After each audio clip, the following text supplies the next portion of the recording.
Bismillahirrahmanirrahim. Assalamualaikum warahmatullahi wabarakatuh. Perkenalkan, nama saya Anissa Pradayanti Nugraha eh, dengan NPM 10020022082.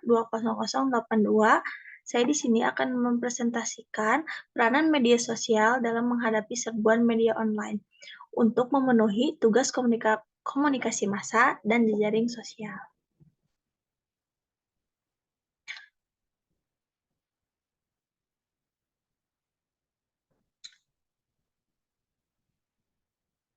Media komunikasi merupakan sarana hubungan yang dapat membantu melakukan penyebaran informasi. Media komunikasi termasuk di dalamnya media massa sebagai media perantara dalam menyampaikan informasi. Media massa meliputi media cetak,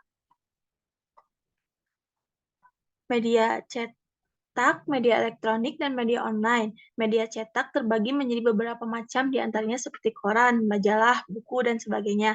Begitu pula dengan media elektronik, terbagi menjadi dua macam, di antaranya radio, televisi, sedangkan media online meliputi media internet seperti website dan lainnya. Jika dilihat dari kemampuannya menarik perhatian masyarakat atau halayak, ketiga jenis media tersebut sama-sama memiliki strategi dalam menarik perhatian halayak. Nah, mengenai menarik perhatian masyarakat, media sosial merupakan bagian dari media online.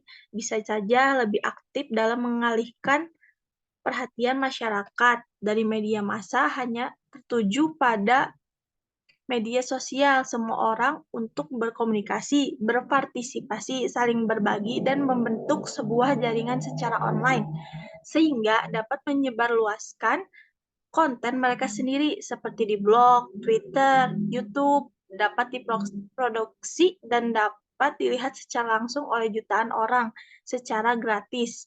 Semua orang untuk dapat berkomunikasi, berpartisipasi, saling berbagi dalam membentuk sebuah jaringan online sehingga dapat menyebarluaskan konten mereka sendiri. Nah, selanjutnya, media cetak atau koran. Sekian tahun lalu, keberadaan koran dianggap segera berakhir. Jika dapat bertahan setelah adanya televisi, koran dinilai tidak akan banyak berpengaruh lagi. Pandangan ini memiliki alasan karena banyak koran di kota-kota besar terpaksa gulung tikar. Nah, namun sejak tahun 1970-an, koran terbukti mampu bertahan meskipun prosesnya memang tidak mudah. Majalah sama halnya dengan koran. Majalah juga harus berusaha keras menyesuaikan diri dengan kondisi-kondisi baru. Majalah lah yang mampu bertahan. Umumnya adalah bersifat khusus, misalnya majalah khusus wisata, olahraga, memasak, atau penggemar acara televisi dan berita-berita ilmiah. Lalu selanjutnya, media siaran radio semakin terdesak oleh televisi, namun masih memiliki banyak penggemar. Kecenderungannya adalah jangkauan siaran radio semakin sempit, sehingga yang paling mampu bertahan adalah radio yang hanya melayani suatu wilayah kecil saja.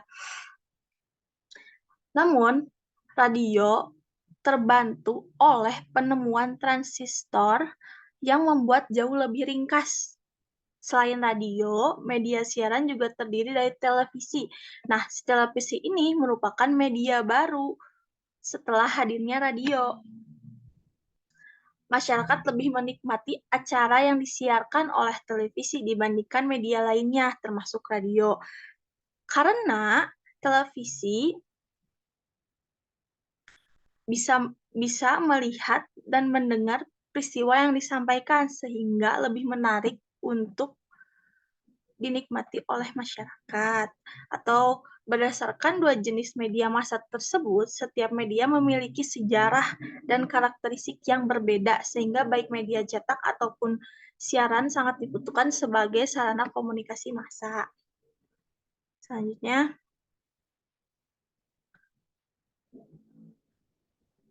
apa fungsi uh, apa fungsi media massa untuk perannya di media?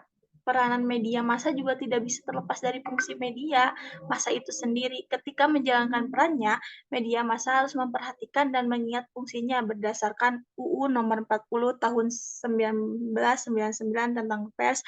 Media massa berfungsi untuk menginformasikan, mendidik, menghibur, dan pengawasan sosial kontrol, pengawasan perilaku publik, dan penguasa. Keberhasilan media massa dalam peran sebagai agen of change dapat dilihat dari pengaruh media massa terhadap individu dan masyarakat. Media tidak hanya dapat mempengaruhi apa yang seseorang telah ketahui, melainkan juga mempengaruhi bagaimana seseorang belajar tentang dunianya dan berinteraksi satu sama lain. Selain merubah sikap menjadi lebih baik, media massa juga merubah budaya suatu masyarakat dalam peran media massa. Kemudian media sosial telah berhasil mentransportasikan praktik komunikasi searah media siaran dari satu institusi media kebanyakan audiens menjadi praktek komunikasi dialogis antara banyak audiens. Selanjutnya, menurut Maxwell, dalam buku Mass Communication Theories, ada 5 perspektif dalam hal melihat peranan media. Yang pertama, melihat media massa sebagai window of event and experience, atau media dipandang sebagai jendela yang memungkinkan khalayak melihat apa yang sedang terjadi di luar sana. Atau media merupakan sarana belajar untuk mengetahui berbagai peristiwa. Yang kedua, media juga sering dianggap sebagai a mirror of event in society and the world, implying a faithful reflection, atau cerminan berbagai peristiwa yang ada di masyarakat dan dunia yang merefleksikan apa adanya. Nah, yang ketiga ini memandang media sebagai filter atau gatekeeper yang menyelesaikan berbagai hal untuk diberi perhatian atau tidak.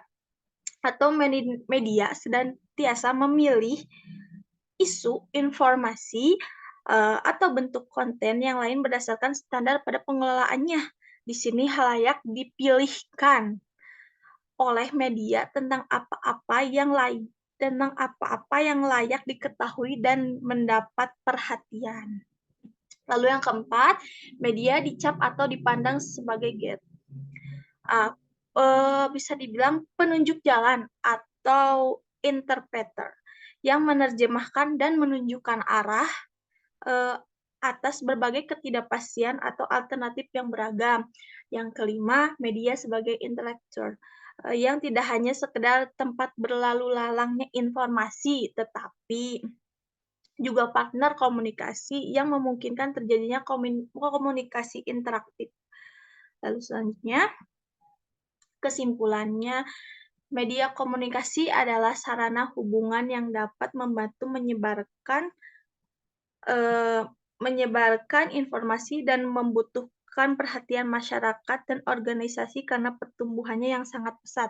Lalu media massa berfungsi sebagai perataran dalam komunikasi. Media massa terdiri dari media cetak, media elektronik, dan media online. Media cetak terdiri dari koran, majalah, buku, dan lainnya. Perkembangan media massa tentu saja mengalami pasang surut, namun para pengelola media tidak tinggal diam ketika media dikelola mengalami penurunan peminat, karena semakin berkembangnya suatu teknologi dan kemampuan manusia dalam menciptakan inovasi untuk berkomunikasi, kini selain media cetak dan media siaran, produk media massa pun berkembang pada media online. Mungkin cukup sekian presentasi dari saya. Terima kasih. Assalamualaikum.